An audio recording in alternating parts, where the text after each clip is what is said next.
Halo guys, ketemu lagi di channel Foreign Godfather, di mana di channel ini kita akan membahas mengenai startup, teknologi, produk, bisnis, dan perkembangan-perkembangan mengenai startup. Nah, kali ini kita akan membahas mengenai startup itu sendiri. Saya akan bercerita mengenai bagaimana membangun satu startup, beberapa episode ya, mudah-mudahan kita bisa selesaikan. Oke, yang pertama adalah kita bingung mulai dari mana. Nah, ini menjadi umum, common sekali ketika kita mau membangun satu startup, kita punya ide gitu ya, kita kadang-kadang bingung gitu mau mulai dari mana. Nah, yang pertama yang harus kita lakukan adalah kita pikirin kita benerin dulu mindset kita ya, kita masukkan mindset yang baik. Itu adalah optimis ya.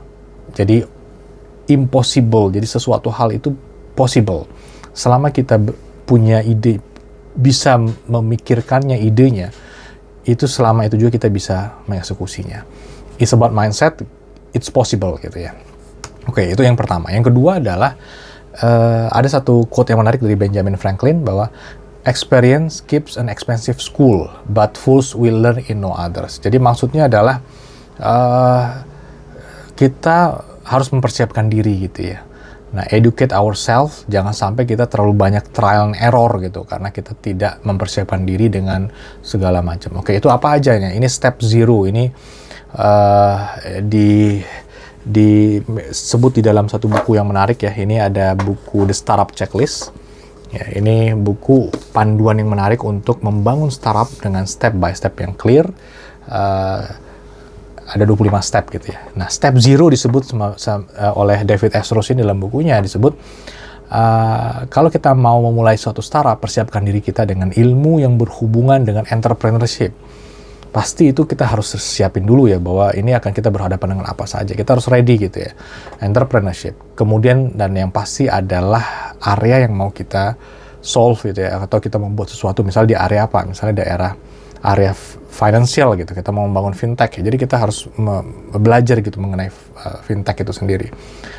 Health tech gitu, kita harus belajar mengenai gimana dunia health tech, gimana dunia kesehatan gitu ya. Nah, pastinya diikuti dengan tekad yang kuat ya, pasti ya, harus punya mental yang baik gitu ketika memulai ini. Tapi educate yourself itu bahannya itu banyak sih sebenarnya kalau kita mau apa aja ya, seperti googling aja ya, what is entrepreneurship gitu ya, how can I start cheaply gitu, gimana cara mulai yang murah gitu ya, nggak perlu bikin yang mahal di awal gitu ya, dan lain-lain. Jadi educate yourself itu nomor 2. Oke, nomor 3 adalah do it now. Jadi ada cerita yang menarik mengenai Jeff Bezos gitu, ketika dia mempunyai ide ingin membuat online store yang menjual buku gitu ya. Kemudian dia memberitahukan idenya ke rekan-rekan kerjanya yang saat itu dia masih bekerja, dan salah satu bosnya memberikan feedback bahwa untuk memikirkan ulang ide itu gitu ya. Nah, dalam 48 jam saat itu Jeff Bezos itu ingin mendapatkan jawaban, mentalnya gimana cara dia mendapatkan jawaban dari diri sendiri dulu ya. Nah, kemudian dia ingat pada zaman itu kayak dia mencoba berpikir maju ke depan ya. Kalau saya tidak membangun ini, nanti apakah saya menyesal?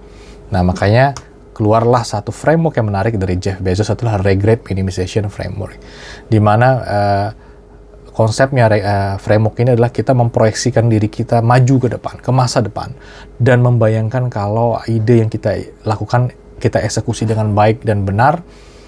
Kemudian kita berpikir bahwa kalau saya tidak lakukan ini, apakah saya menyesal? Apakah saya menyesal apa tidak? Jadi regret or not gitu ya. Nah, kalau menyesal berarti kita yakin dengan ide kita dan kita bisa mengeksekusinya dengan baik, dan kita memproyeksikan diri kalau itu berhasil, saya akan rugi nih, saya akan menyesal gitu. Nah, kita pilih do it now, kata yes gitu ya. Kita eksekusi, kita jalankan. Nah, ini menarik ya, framework ini membuat diri kita tuh tambah yakin kalau ide kita yang kalau kita eksekusi dengan baik itu akan membuat kita makin confidence gitu ya untuk mengeksekusi ini. Jadi ini bisa dilakukan atau framework ini bisa diperuntukkan untuk selain memutuskan untuk membangun startup ya, tapi bisa untuk yang lain juga. Nah, oke, itu yang selanjutnya adalah ya mulai aja dulu yuk. Ya do it now, kemudian ya yuk kita mulai yuk gitu ya. Jadi kita mulai. Jadi mulai dari mana? Nah ini kan pertanyaan tadi yang di awal ya. Ya, mulainya sudah kita langsung validasi aja. Apakah ini real problem? Kita ngobrol dengan orang-orang, kita ngobrol dengan, ya kita tahu nih, kita bisa identifikasi ini masalahnya bener apa enggak ya. Kita cobain ngobrol dengan orang-orang yang kita anggap yang berhadapan dengan isu-isu itu, dengan problem-problem itu. Kita pastiin bahwa this is the real problem. Banyak orang yang mengalaminya gitu ya. Banyak orang yang melalui kerumitan, kesulitan gitu yang kita prediksi gitu ya. Nah, setelah itu kita explore data, kita coba gali informasi sebanyak-banyaknya. Yang paling mudah adalah memang data-data statistik ya. Bisa di googling gitu ya, kalau mau lihat data-data yang beredar, ataupun bisa langsung ke, biasanya ada yang di-share oleh departemen atau kementerian, atau badan-badan statistik gitu ya. Nah, itu kita bisa coba untuk menggali informasi untuk pendukung problem ini adalah real gitu ya. Nah, setelah dapat, kita coba mapping problemnya, mapping, kemudian kita punya kayak mungkin idenya ini, atau ide yang awal kita pengen solve ini valid gitu lah, menurut asumsi kita saat itu. Jadi mulai aja dulu, kita breakdown dengan sampai dari level problem sama idenya. Nah, sampai situ dulu kalau dari pembahasan ini ya. Jadi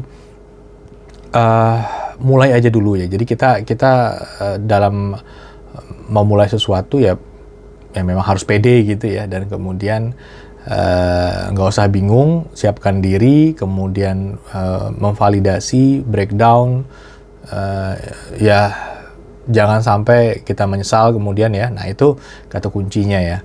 Itu bagian pertama dari episode membangun startup.